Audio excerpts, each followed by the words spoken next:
प्रिय दर्शकों, जब एक बाज ने राजा से अपना शिकार मांगा तो राजा ने अपने शरीर का मांस काटकर देने का फैसला किया। दोस्तों, कैसे एक राजा एक कबूतर को बाज से बचाने के लिए अपने पूरे शरीर को काटने का फैसला लेते हैं। लेकिन प्रिय दर्शकों, उसके बाद राजा के साथ जो हुआ, पूरे राज्य के लोगों की आंखें खुली की खुली रह गईं। इस कहानी के पीछे का राज बेहद चौंकाने वाला है। राज जानकर आपको यकीन ही नहीं होगा कि वाकई में ऐसा होता है, इसलिए लास्ट तक जरूर देखना। और चैनल पर नए हो तो दोस्तों सब्सक्राइब करके जाना। तो चलिए शुरू करते हैं। बहुत समय पहले की बात है। शिबिपुर नाम का एक राज्य था जो अपने धन, सभ्यता और प्राकृतिक सुंदरता के लिए प्रसिद्ध था। यह राज्य चारों ओर से घने जंगलों और पहाड़ों से घिरा हुआ था। यहाँ के लोग खुशहाल थे क्योंकि उनके राजा शिबि न्यायप्रिय और धर्मनिष्ठ थे। राजा शिबि का स्वभाव ऐसा था कि वे अपनी प्रजा के दुख को अपना दुख मानते थे। उनके राज्य में ऐसा कहा जाता था, जो कोई भी राजा शिबि की शरण में आएगा, उसकी रक्षा राजा अपनी जान देकर भी करेंगे। राजा की इस न्यायप्रियता ने उनकी प्रजा को उन पर अटूट विश्वास दिला दिया था। एक बार राज्य में अकाल पड़ा और लोगों को खाने के लिए अनाज नहीं मिल रहा था। राजा ने अपने महल का भंडार खोल दिया और प्रजा को भोजन वितरित किया। उन्होंने कहा, राजा का धन केवल जनता के सुख दुख के लिए है। इससे उनकी प्रजा उन्हें भगवान के समान पूजने लगी। एक दिन राजा शिबि अपने महल के बगीचे में बैठे हुए थे। ये बगीचा बहुत बड़ा और सुंदर था। वहां चारों तरफ फूल खिले हुए थे, पक्षी चहचहा रहे थे और ठंडी हवा चल रही थी। राजा शिबि ध्यान मग्न थे कि तभी एक कबूतर घबराते हुए आया और उनके पैरों के पास छिप गया। वह बुरी तरह से कांप रहा था और उसके पंखों से खून निकल रहा था। राजा ने कबूतर को प्यार से उठाया और पूछा, हे छोटे पक्षी, तुम इतने डरे हुए क्यों हो? तुम्हें क्या हुआ है? कबूतर ने कांपते हुए उत्तर दिया, महाराज, मेरी जान बचाइए। एक बाज मेरा पीछा कर रहा है।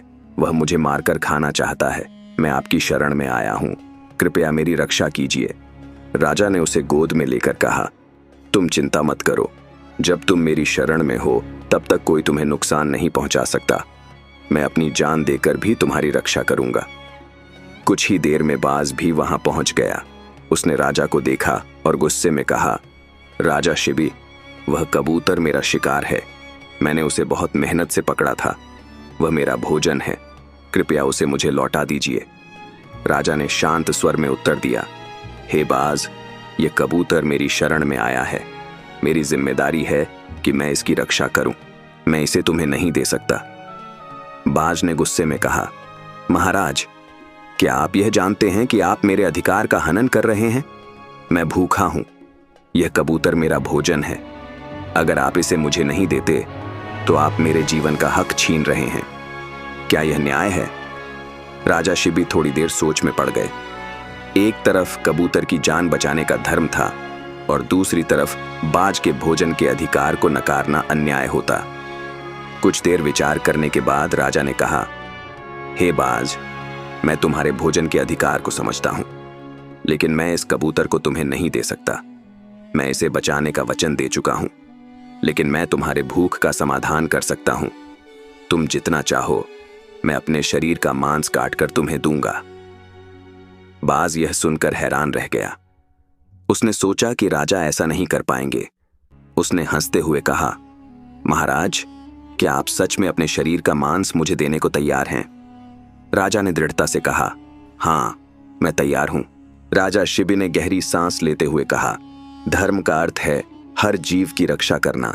तुम्हारा भोजन आवश्यक है और यह मेरा कर्तव्य है कि तुम्हें भूखा न रहने दूं। लेकिन इस कबूतर ने मेरी शरण ली है। मैं तुम्हें इसे नहीं दे सकता। यदि मेरी जान तुम्हारी भूख मिटाने के काम आ सके तो यह मेरा सौभाग्य होगा। ये कहने के बाद राजा ने अपने सेवकों से तराजू मंगवाई। महल के भीतर से भारी लोहे की तराजू लाई गई। दोनों पलड़े चमक रहे थे। एक तरफ कबूतर को सावधानी से रखा गया। वह थका हुआ था और अपने पंखों को आराम से समेटे बैठा था। राजा ने अपने अंगरक्षकों से कहा, मेरे शरीर से मांस का पहला टुकड़ा काटो और इसे दूसरे पलड़े में रखो। सभी अंगरक्षक हिचकिचा रहे थे। आखिरकार राजा ने स्वयं अपनी तलवार उठाई। उन्होंने बिना किसी झिझक के अपने बाएं हाथ से मांस का टुकड़ा काटा और तराजू में रख दिया। पलड़ा नीचे की ओर हिला, लेकिन संतुलन नहीं बना। राजा मुस्कुराए। शायद ये अभी पर्याप्त नहीं है, मुझे और मांस काटना होगा। उन्होंने अपने कंधे से मांस का एक और टुकड़ा काटा। उनका चेहरा पसीने से भीग गया था, लेकिन उनके होठों पर दृढ़ता थी।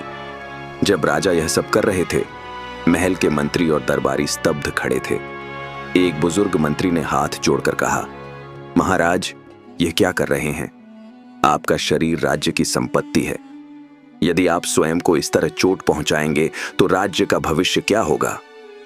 राजा ने उत्तर दिया, राज्य का भविष्य तभी उज्जवल होगा जब मैं अपने धर्म का पालन करूंगा। यदि राजा ही अपने वचनों से विचलित हो जाए तो प्रजा को कौन प्रेरणा देगा? यह सुनकर सभी चुप हो गए। कुछ प्रजा के लोग जो वहां उपस्थित थे वे रोने लगे, लेकिन राजा अपने निर्णय पर अडिग रहे। बार बार मांस के टुकड़े काटने के बाद भी तराजू का संतुलन नहीं बना। ऐसा लग रहा था जैसे वह कबूतर बहुत भारी हो। राजा ने गहरी सांस ली और कहा, अब मैं अपना पूरा शरीर इस तराजू में चढ़ाऊंगा। यदि यह मेरा अंतिम बलिदान है तो मैं इसे सहर्ष स्वीकार करता हूं। उन्होंने अपने सेवकों से कहा कि उन्हें तराजू के पलड़े में बिठा दिया जाए। जैसे ही राजा तराजू के पलड़े में बैठे, पलड़ा तुरंत संतुलित हो गया। उसी समय पूरे महल में एक चमत्कारी प्रकाश फैल गया। कबूतर और बाज ने अपने असली रूप धारण कर लिए। कबूतर इंद्रदेव बन गए और बाज अग्निदेव।